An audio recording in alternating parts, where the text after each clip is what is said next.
I am Bryce Newberger, and this is the Kinship Chronicles, Children of the Phoenix. Chapter 7. Cal continued to listen to the conversation. He didn't really understand any of it, but he could tell his father was upset by whatever the paper had written on it. What's this supposed to be? Bryn asked in disbelief, though he was obviously shaken. Skadel soaked in every ounce of pain Bryn was feeling.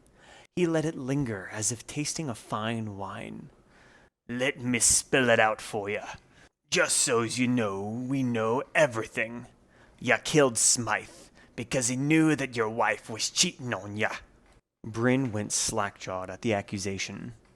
Skadel continued. Oh, sure, you ask, who I am and not the man who she was going to leave you for. Well, that's a dumb question for the person who committed the whole crime, but you aren't that smart, are ya? He let his ugly grin paint his face for a few seconds while he waited to see if Bryn would rise to any of his jabs. When his bait wasn't taken, he continued. Smythe was just the first step. If you killed Winston first, Smythe would have known it was you. You had to trap the rat first. Bryn processed all of the information, letting his reason take control before his madness set in.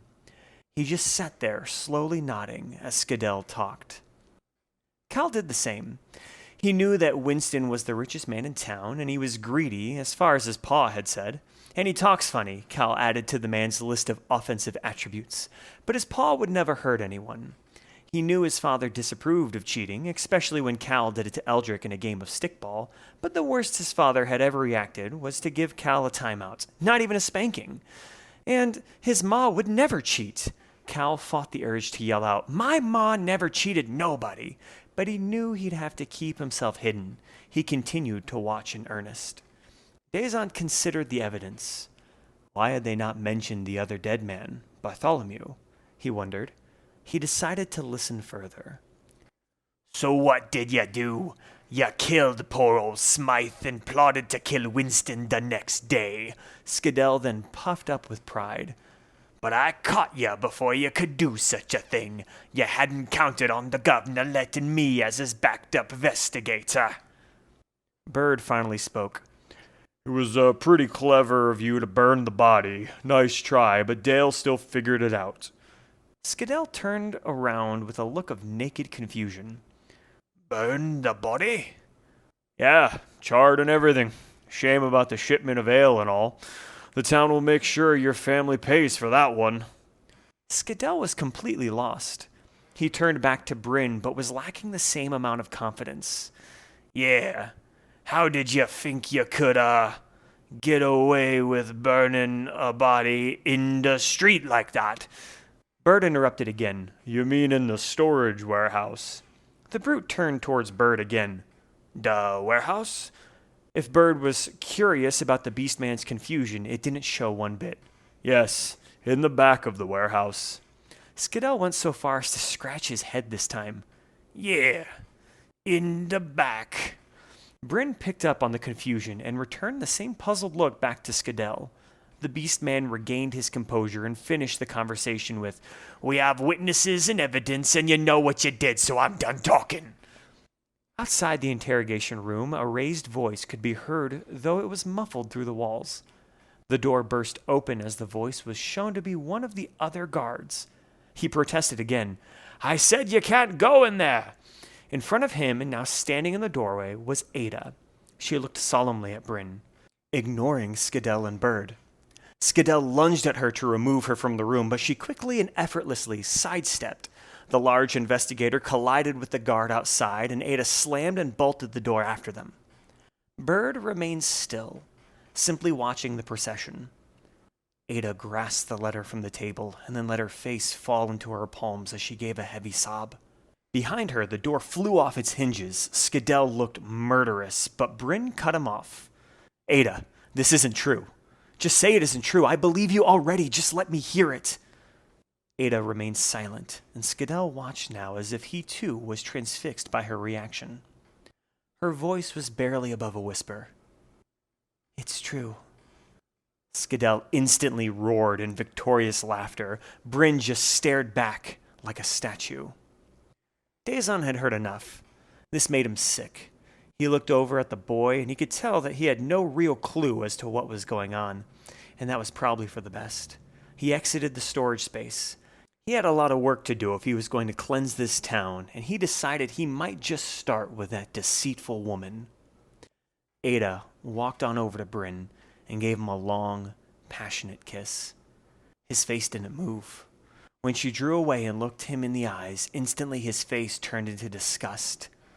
"Who did you think you would fool?" Bryn asked as Ada stepped back and looked at her feet in shame. Bird finally stepped in to intervene. "You're not my wife." Bryn spat the words with so much venom that Ada ran out sobbing.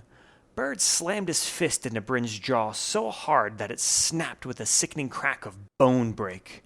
Bryn went out cold, and Skadel? He was still laughing. Across town there sat the most imposing piece of architecture the village could house. It was a large cobblestone building complete with an ominous-looking tower. It was covered in blue tapestry that depicted a golden emblem of a hand with fire burning in the palm. It was the town mages guild.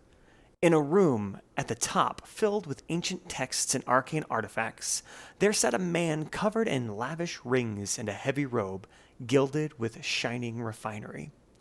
His jet black hair was slicked back and his goatee was finely trimmed. He was Regent Mage Artemis, and at this moment he wasn't very happy. "What do you mean, dead?" he exclaimed. The young, plainly dressed man across from him, Frederick, ignored the rhetorical part of that question. "Yes, sire, Bartholomew is dead. We found him charred and roasted. Bribes have been made, and tracks have been covered. It is a loss to us, but nothing we can't manage." "Nothing we can't manage?" Frederick wondered how many times Artemis would repeat his sentences. He decided not to respond this time. The regent mage continued. "He was sent from Grexis himself. The archmage will not be placated with an answer like, 'It is nothing we can handle.'" He spat as he mimicked Frederick. "There is a more important issue at hand here, Regent." He used the title as a means to remind Artemis of his position and responsibility. "We are being hunted." "How so?" Artemis sounded intrigued at this point. "Yes, this is the first death we've had, but someone has been aggravating our plots. We cannot get any word from Fallhurst, and someone has been playing spy in the forest. We can see signs of magic fires, and the soldiers report casualties." Obviously a mage," commented Artemis. Frederick stopped himself from rolling his eyes, but thought, "Of course it's obvious. That is because I waited until I was sure to hand you the information." He decided tact, as always, would be the best way to handle this fool. "An astute observation, Regent. When you have been in the game as long as I have, Frederick, even the minutest detail stands out." That was it. Frederick was officially about to throw up. "One more thing," Frederick added. "The assailant has been rumored to wear a glove just like this." He held up his hand to show a plain leather glove with 2 metal fingertips, one tip scored and the other with a peculiar stone. "Only one man wields a glove like that," Artemis said in a hushed frenzy. Frederick nodded solemnly and thought of a ghost from his past. There was a knock at the door. Frederick welcomed the intrusion as a break from the current conversation. "You may enter," called Artemis. The door swung open to reveal a lithe figure in a simple yet seductive dress. The woman sauntered in, overworking her hips with each step. "Isabel," Artemis said the name with an air of enchantment. Frederick began to wonder if he could breathe with all the ego now gathered in this room. Isabel had a manner that Frederick thought of as both resourceful and cunning. While her most deadly resource seemed to be her figure, it was her cunning that one should truly be cautious of. "Perfect timing as always, my pet," finished Artemis.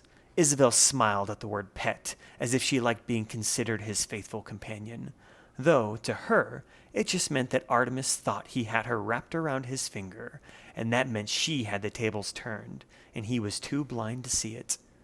"My regent," her voice cooed eloquently, and she bowed with the grace of a practiced acrobat. "Entice me.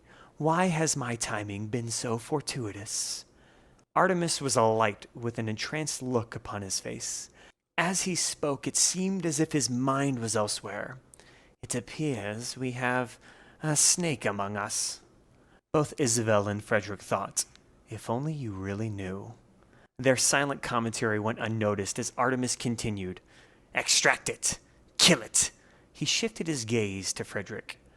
You see, my dear Frederick, as you would fight fire with fire, sometimes it takes a snake to catch a snake. Noted, replied Frederick with a distant look as memories from long past nigged at his attention. Thank you for listening. I'm Bryce Newberger, and this has been the Kinship Chronicles, Children of the Phoenix. If you enjoyed what you heard and you'd like to purchase the full book, then either look up New Books on the Google Play bookstore, NEU Books, or simply click the link in the description. The book is only $5, and I appreciate your support.